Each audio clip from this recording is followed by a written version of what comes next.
నమస్కారం. ఈనాడు ప్రత్యేకత ఏంటంటే 75వ రాజ్యాంగ దినోత్సవం. ఎన్ని సంవత్సరాలు అయింది రాజ్యాంగం ఆమోదించబడి?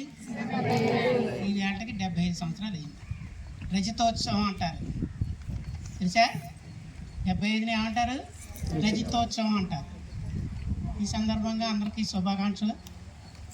మరి దీని నిమిత్తం నేను మాట్లాడేది తక్కువ ఉన్నప్పటికీ మిగతావన్నీ పిల్లలు మాట్లాడతారు. అది ఆ రాజ్యాంగాన్ని ఎలా ఆమోదించుకున్నాం, ఎలా అమల్లోకి వచ్చింది, ఎప్పుడు ఇంప్లిమెంటేషన్ అయింది అన్నీ వివరంగా వివరిస్తారు. దయచేసి వినవలసిందిగా కోరుతున్నాను. సింపుల్గా భారత రాజ్యాంగం 1949 నవంబర్ 26వ తేదీన ఆమోదించబడింది. అమల్లోకి వచ్చింది 1950 జనవరి 26.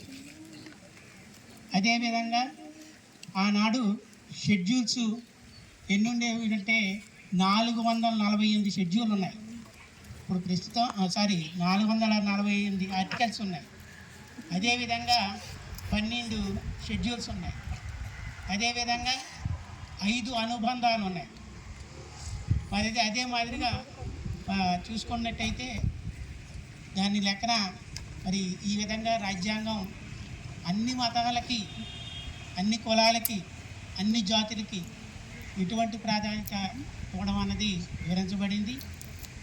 ఈ సందర్భంగా చూసుకున్నట్టయితే మరి రాజ్యాంగం, భారత రాజ్యాంగం అతి విశాలమైనటువంటిది, అతి పెద్దది. దేశాలన్నింటిలోనూ అతిపెద్ద రాజ్యాంగం ఏది అంటే భారతదేశం యొక్క రాజ్యాంగమే. అన్ని దేశాలలో రాజ్యాంగాన్ని వడబోసి కలిపి మనకి ఈ రాజ్యాంగ రచన చేశారు. రాజ్యాంగ రచనకి 2 సంవత్సరాల 11 నెలల 18 రోజులు పట్టింది, తెలుసా? 2 సంవత్సరాల 11 నెలల 18 రోజులు పట్టింది.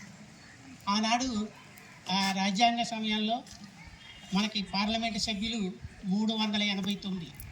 అది ఈవేళ చూసినట్టయితే 543కు ఎగబాకింది. ఈ విధంగా ఈ షెడ్యూల్స్ అన్నీ కూడా సవరణలు జరిగాయి, 101 సవరణలు జరిగాయి. అవన్నీ కూడా ఆమోదించుకొని భారత రాజ్యాంగాన్ని మనం విజయవంతంగా అమలుపరుచుకుంటున్నాం. దీని సందర్భంగా ప్రధానమంత్రి కానీ అధికారాలు, ముఖ్యమంత్రి అధికారాలు, రాష్ట్ర మంత్రులు అధికారాలు, కేంద్ర మంత్రులు అధికారాలు అన్నీ వివరిస్తారు. మరి దయచేసి వినవలసిందిగా కోరుతున్నాను.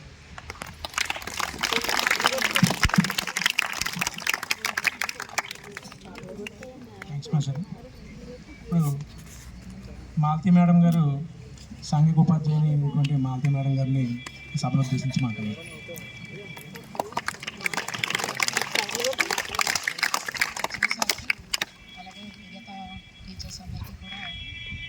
నమస్కారం. అదేవిధంగా రాజ్యాంగ దినోత్సవ శుభాకాంక్షలు.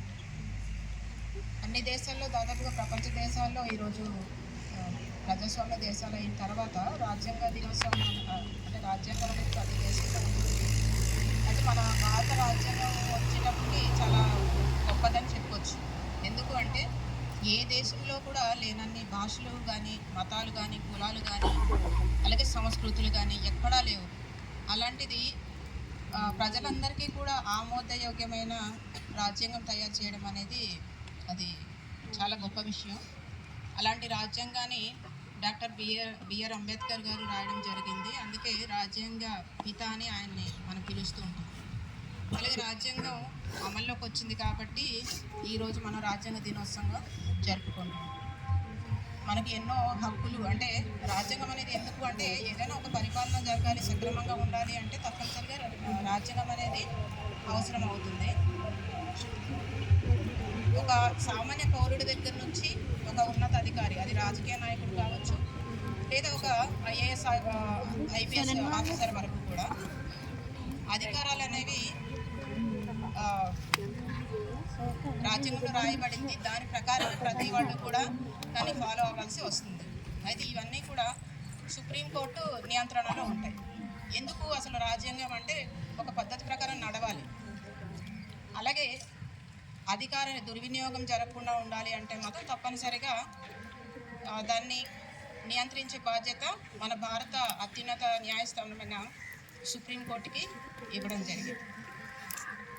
మనకి ఇచ్చిన 6 ప్రాథమిక హక్కుల్లో విద్యా హక్కు అనేది మనం చెప్పుకుంటూ ఉంటాము. అయితే అందులో భాగంగానే అందుకే ఏ ప్రభుత్వం వచ్చినా కూడా విద్యకు ఎక్కువ ప్రాధాన్యత ఇవ్వడం జరుగుతుంది. అందులో భాగంగానే మీకు కావాల్సిన పుస్తకాలు కానీ, లేకపోతే స్కాలర్షిప్లు కానీ, రిజర్వేషన్స్ చదువులో కావచ్చు, ఉద్యోగంలో కావచ్చు, ఇవన్నీ కూడా అందించగలుగుతున్నాయి. అంటే దాంట్లో విద్యా హక్కు అంటే ప్రతి ఒక్కరు చదువుకోవాలి అని చెప్పేసి దాని యొక్క ఉద్దేశం. అందుకని మీరంతా కూడా దాన్ని సద్వినియోగం చేసుకొని ఉన్న అవకాశాలని సద్వినియోగం చేసుకొని మంచి స్థాయికి వెళ్ళాలని కోరుకుంటూ థ్యాంక్ యూ.